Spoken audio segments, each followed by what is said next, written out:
Hello, my loves. Hi. Welcome, everyone. So, I am super excited about today's topic.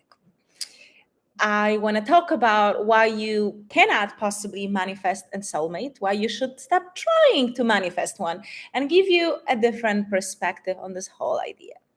So, first of all, welcome so much. My name is Magda Kay. I'm an intimacy expert. I teach Tantra and sacred intimacy and sexuality, as well as the art of conscious relating to people all around the world, whether you're single or in a relationship, any form of a relationship, men, women, everyone is welcome. I speak to all of you.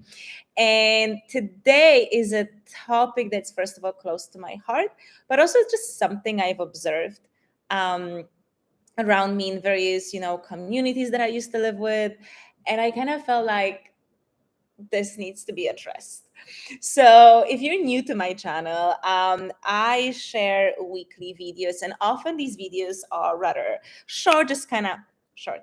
They're about 10 minutes, and I try to go to the point, give you some quick tips, but I use these YouTube lives to really go in depth with some of the more complex topics. It's like I never claim that human relationships can be dissected into something that I can put in 5-minute video or like 6 tips for. Like, it's just not necessarily how it works. So I love these spaces where I get to really go deeper into everything with you, because that's really, I would say, where my passion really lies.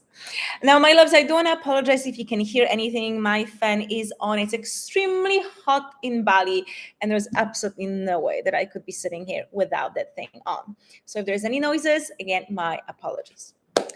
So now, let's get into this topic. And I call this video, stop trying to manifest a soulmate. It's not how it works.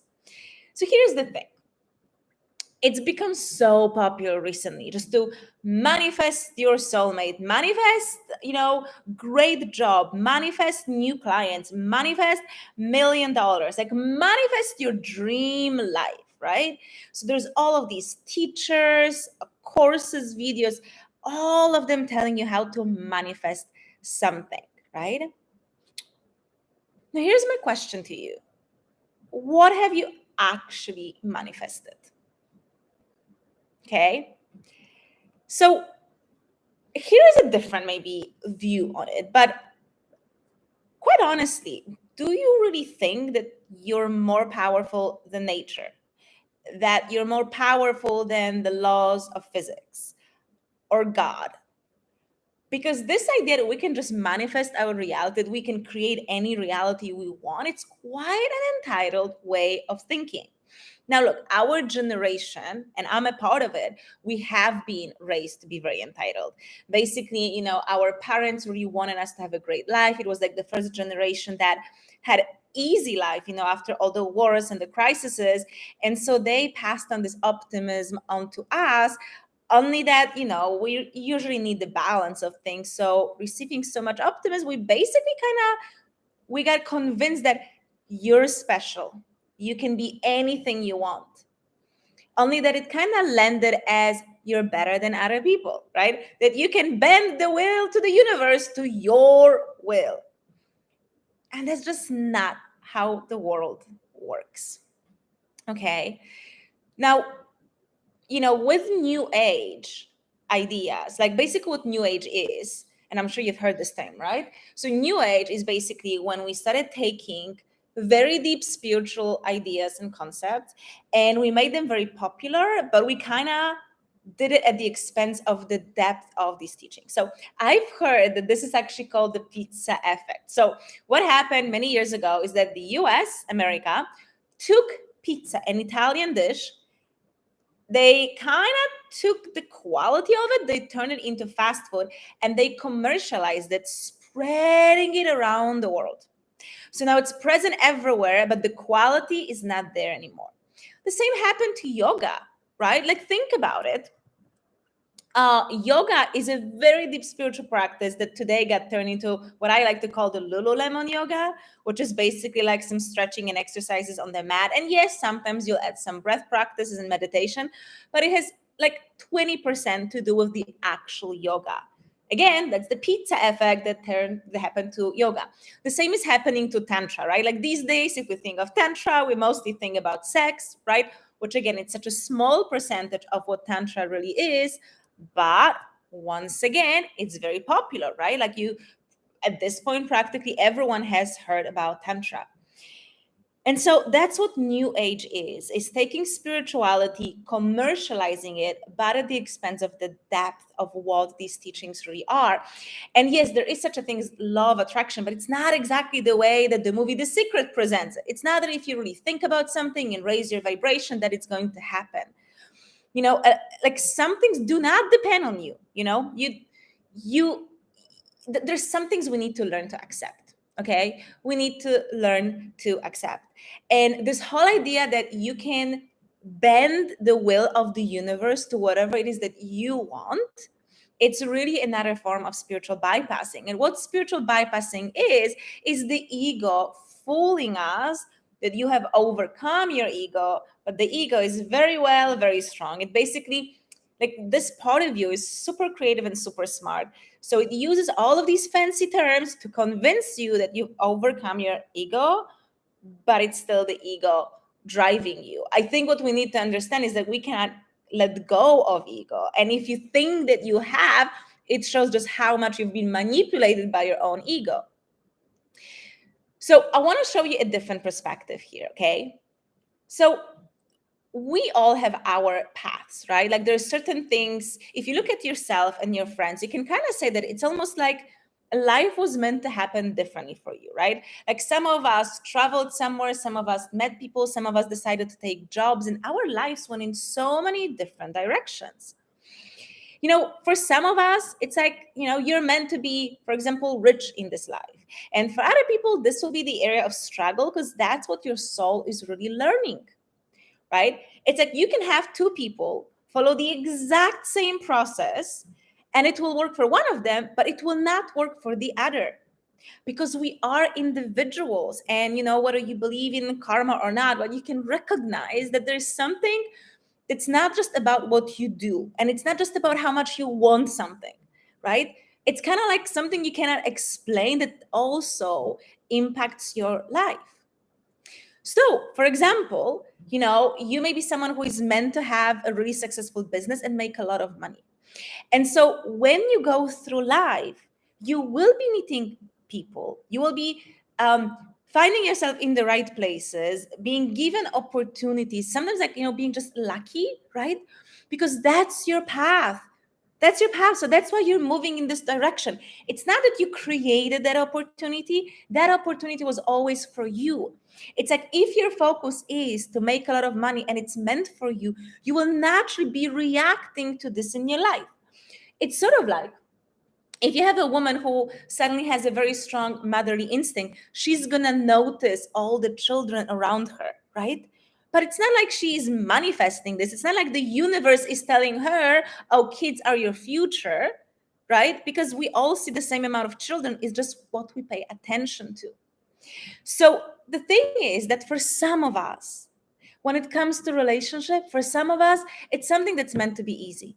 And I'm sure people who, I don't know, they always kind of went easily from one relationship to another. Maybe they didn't really struggle so much when the relationship ended. They had this ability to meet someone. Maybe they met someone in their 20s and they've been happily together for many, many, many years, right? It's because that's their path. And then other people may really struggle with finding the person. It may seem like there's always something against you, like you always go for the wrong person. And you may wonder why. It's like you're doing everything you're meant to do and it's just not happening. So we have different paths, okay?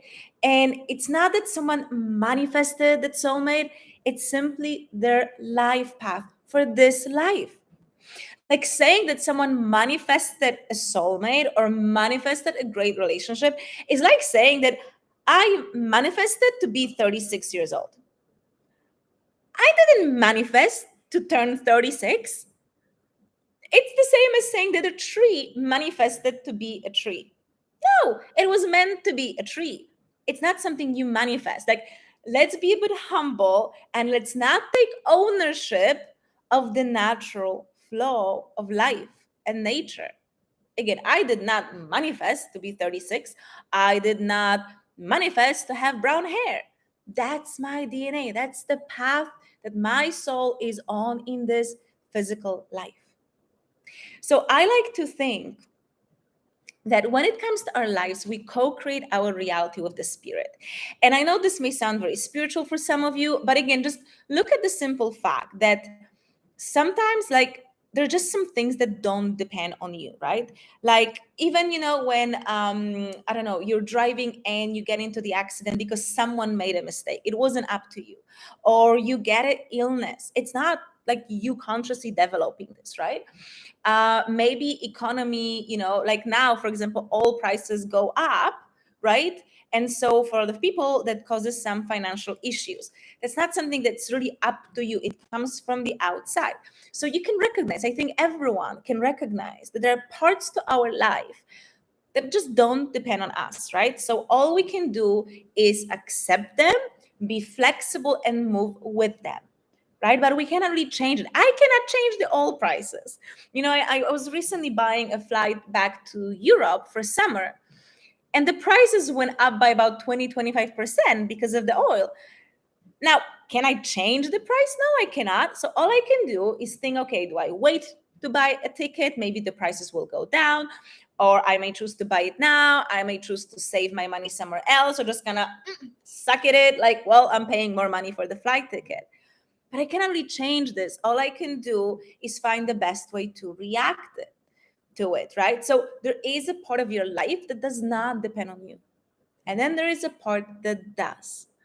So I like to think about this whole idea of co-creating our reality with the spirit as a dance. So imagine you're dancing like samba or tango or any other partner dance. So in this dance, right, a man leads and a woman allows to be led, but she's not like this fluffy being, right? And then basically the partner does everything for her. Like, she still needs to keep her core, she needs to take the moves, but she take those moves in reaction to her partner. So I want you to think that this is how you create your reality with the spirit. The spirit is the one that leads, right? The spirit tells you, hey, we're going in this direction. Awesome. But you still need to take the steps in this direction, right? So there is a part that does depend on you. It is an active part. Now, look, again, because we are raised, like our generation is raised with this idea that you can have whatever you want and you can be whatever you want and you're special, AKA better than others, right? Like you're superior. So we don't like this idea. We don't like the fact that some people, some things just don't depend on us, right? We try to be in control of everything. And notice our generation, we are control freaks. We try to control everything. We try to control weather. We try to control earthquakes. Like, we have the audacity to think that we can control our planet and we can control the weather, right? That shows us how far this idea that I can do whatever I want goes. But the reality is that some things, no matter how much you want them, they're just not for you. Some things may not be for you in this moment. So you may really want a soulmate now, but maybe they're only meant to come to your life later. And sometimes some of those things, they may just not be for you in the way or the form that you want. So you may be really attached to what kind of soulmate you want. They need to be really good looking, look like a model, right? And be really smart and rich and have all of these requirements, and then you won't be able to find them. Okay, so sometimes what you want may not be available for you in the form that you want it. And so we have to learn to accept that part, to let the spirit guide you, right? Like, if you've ever tried dancing, if you're a woman, right, and a man is trying to lead you, if you try to like be in control and lead him, that doesn't work, right? Like, you can feel, you get frustrated that, gosh, I want to lead. Why is he leading? But then if you're a man and you're dancing with a woman and you're trying to lead her and she like doesn't let you, that doesn't feel nice either. So for the dance, we need this dynamic, right? We need to allow one party to lead and then the other to respond to that leadership. You cannot override the spirit. Again, like how arrogant do we have to be to think that me, Magda, this one human being, is more powerful than the law of the universe and life itself? Like, I think I'm powerful, but not that powerful. Okay. So when we use this type of vocabulary like manifest your soulmate, it's like we kind of try to convince ourselves, or we end up thinking that we can override the will of the spirit. And we try to change something that actually is not in our control. And when you try doing this, it's like you're resisting reality. It never works. Byron Katie, who has the work, she always says that, anytime you try to resist reality, you always lose.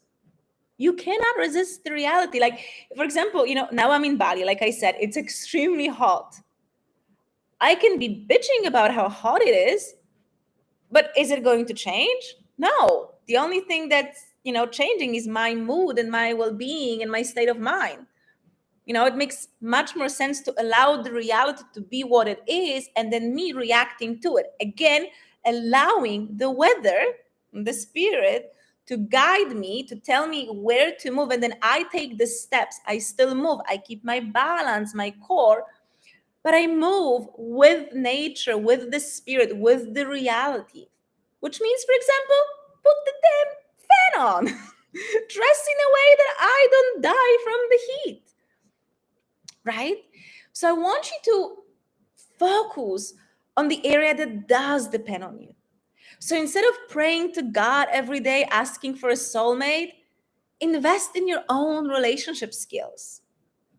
Instead of creating a vision board for your ideal relationship, do the work on healing your childhood trauma and wounds that you need to be in a good relationship.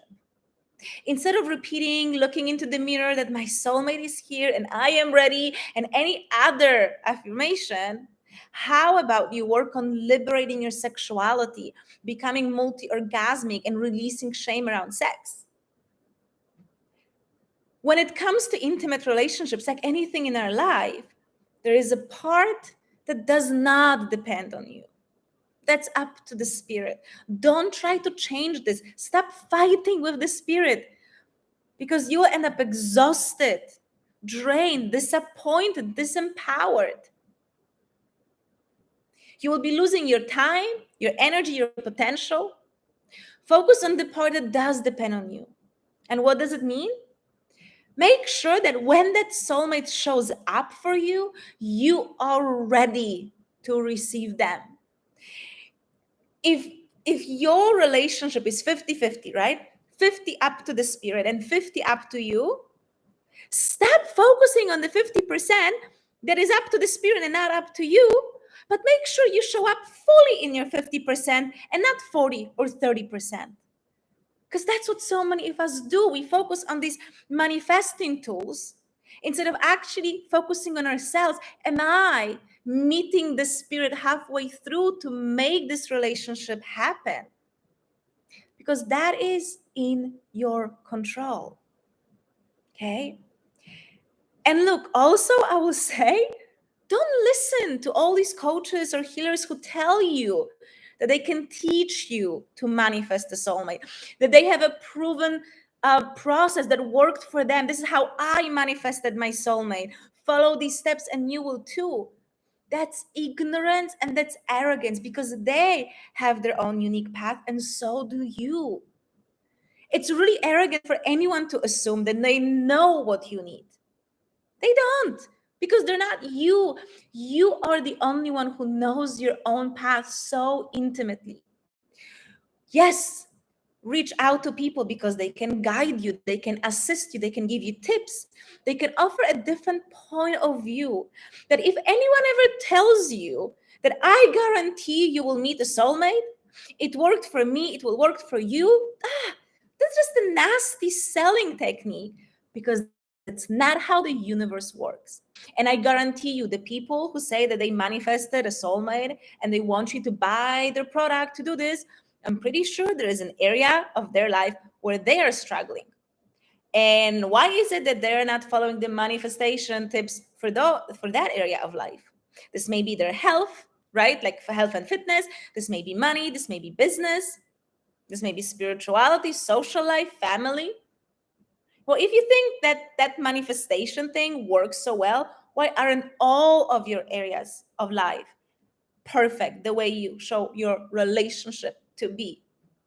Okay? No one holds authority over you. You are an individual person, and do not outsource your power like this. Okay? So, again, I don't want you to be focusing on the part that is up to the spirit. Leave it with the spirit and conserve your energy for the area of all of this that actually does depend on you. Invest in yourself. Be the best you can so that when that person shows up, you can first of all receive them, but it's so you are also equipped to build the best relationship with that person. Because what's the point of a magical person showing up in your life if you are not ready for them? If you're terrified of the kind of love that they can offer you and you push them away. So that's what I want you to take with you from this video, from this training. Okay? Stop trying to manifest the soulmate. Instead, focus on being ready when they show up. My loves, I hope you enjoyed it. I'd love to hear your thoughts. So feel free to comment, add questions. What do you think about this whole idea?